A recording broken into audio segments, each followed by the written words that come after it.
இன்னைக்கு பல பேருடைய சிந்தனை என்னவா தெரியுங்களா இருக்கும்? ஒண்ணு எத்தனை நாளைக்கு தாயா இந்த கஷ்டம்? எத்தனை நாளைக்கு தான் இந்த பண கஷ்டம்? எப்படிதான் வாழ்க்கைய சமாளிக்க போறேன்? கடவுளே ஏன் எனக்கு இவ்வளவு கஷ்டத்த குடுத்தான்னு கடவுள்கிட்ட பேசிக்கிட்டு யோசிச்சுக்கிட்டு இருப்பீங்க. உங்களுக்குலாம் ஒரு விஷயம் சொல்றேங்க. வாய்ப்புகள் 1000 கண்ணு முன்னுக்கு இருக்கு. ஆனா அது கண்ணு முன்னுக்கு பக்கத்துல இருக்கிறதுனால அலட்சியம். குப்பை மாதிரி நினைக்கிறது. இதுல என்ன பெருசா வந்துற போகுதுன்னு சொல்லிட்டு ஒண்ணு சொல்றேங்க.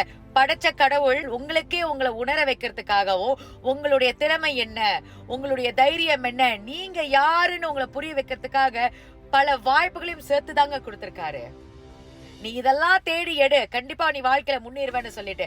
ஆனா நம்ம வாய்ப்புகளை நழுவ விட்டுறோம். தேவையில்லாத விஷயங்கள்ல அதிகமான ஈடுபாடு. ஆமாங்க, ஒவ்வொரு மனுஷனும் வாழ்க்கையில தவறு செய்யறதுதான். இன்னைக்கு நம்மள மீறி நம்மளுக்கு கடன் வந்துட போறது கிடையாது.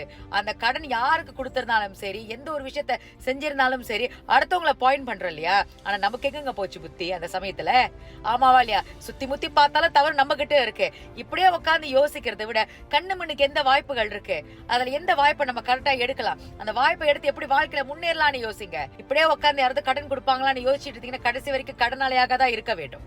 அதனாலங்க இன்னைக்கு தொழிலாளர்கள் தினம். நம்ம ஆளுங்க உழைக்க பிறந்தவங்க, வேர்வை சிந்தி. அதனால பிரச்சனை எப்படி சமாளிக்கலாம், அடுத்தவங்க கிட்ட கடன் வாங்கியோ இல்ல தற்காலிகத்துக்கோ கிடையாது, நிரந்தரமாக அதுக்கு நீங்க உட்கார்ந்து யோசிக்கணும். ஆனா யாரு கடன் கொடுப்பாங்க, கடவுளே எப்படி பிரச்சனை தீர்த்து வைப்பாருன்னு கிடையாது. மின்னுக்கு எந்த வாய்ப்பு இருக்கு, அதுல எது சரியான வாய்ப்பு, இப்போ நான் எந்த வாய்ப்பை எடுக்கணும், கண்டிப்பா என்னால முடியும். இந்த வாழ்க்கையில நடந்த ஒவ்வொரு விஷயத்துக்கும் அதுக்கு நானும் ஒரு காரணம், என்னால சமாளிக்க முடியும்னு சொல்லிட்டு அதனால மறுபடியும் சொல்றேங்க, நம்ம நினைச்ச வாழ்க்கையில எதை வேணாலும் சாதிக்க முடியும். என் வாழ்க்கையில நிறைய விஷயங்களை இன்னைக்கு நான் சாதித்து கொண்டிருக்கின்றேன். அதை நினைச்ச என்னுடைய கடின உழைப்புக்கு நானே பெருமைப்பட்டுக்கிறேன். அதனால முடிஞ்ச அளவுக்குங்க இன்றைய தொழிலாளர் தினம் அன்று நல்ல விஷயங்களை சிந்தித்து வாழ்க்கையில் சரியான பாதையை தேர்ந்தெடுத்து பயணிங்கள். அனைவருக்கும் என் இனிய தொழிலாளர்கள் தின நல்வாழ்த்துக்கள்.